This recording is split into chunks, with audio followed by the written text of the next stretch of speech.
आज 11 February 11 February रोजी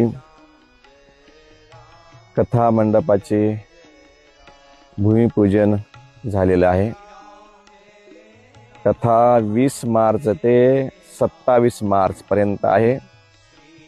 गेल्या वर्षी येथेच शिवमहापुराण कथा झाली होती। त्याच ग्राउंडमध्ये त्याच शेतीमध्ये यावर्षी जोधपूरचे राधाकृष्ण महाराजजी यांच्या मुखातून रामकथा होणार आहे।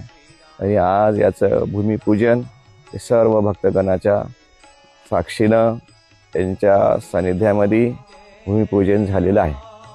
तरी सर्व भक्तगणांना सर्वांना आशीर्वाद। गेल्या वर्षी सर्वांनी या कथेचा लाभ घेतला, सर्वांनी सेवा चांगल्या तऱ्हेने दिली।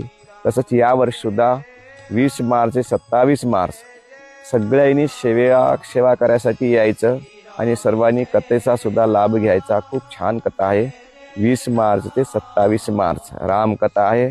प्रसादाची व्यवस्था, यज्ञ आहे, 108 कुंडी यज्ञ आहे। ज्यांना कोणाला यज्ञाला बसायचं असेल त्यांनी सुद्धा यज्ञाला बसू शकता। ऑफिसमध्ये येऊन आपली रितसीत त्याची पावती घेऊन ज्या दिवसाची तारीख पाहिजे तुम्हाला त्या तारखेची पावती तुम्हाला मिळेल आणि येथे येऊन ऑफिसमध्ये आपली नाव नोंदणी करून पावती घेऊन जाणे।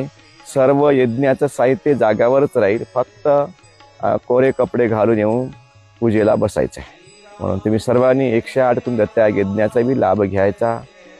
हा कार्यक्रम खूप भव्य दिव्य आहे। अनेक साधू संतांच्या सानिध्यामध्ये आहे, अनेक साधू संत सुद्धा येणार आहेत। म्हणून सर्वांना आशीर्वाद प्राप्त होण्यासाठी तुम्ही सर्वांनी पिंपळगावमध्ये 20 मार्च ते 27 मार्च राहील। आज मंडपाचं भूमिपूजन झालेलं आहे, सुरुवात झालेली आहे। याचा सर्वांनी नोंद घेऊन या कार्यक्रमाचा लाभ घ्यावा।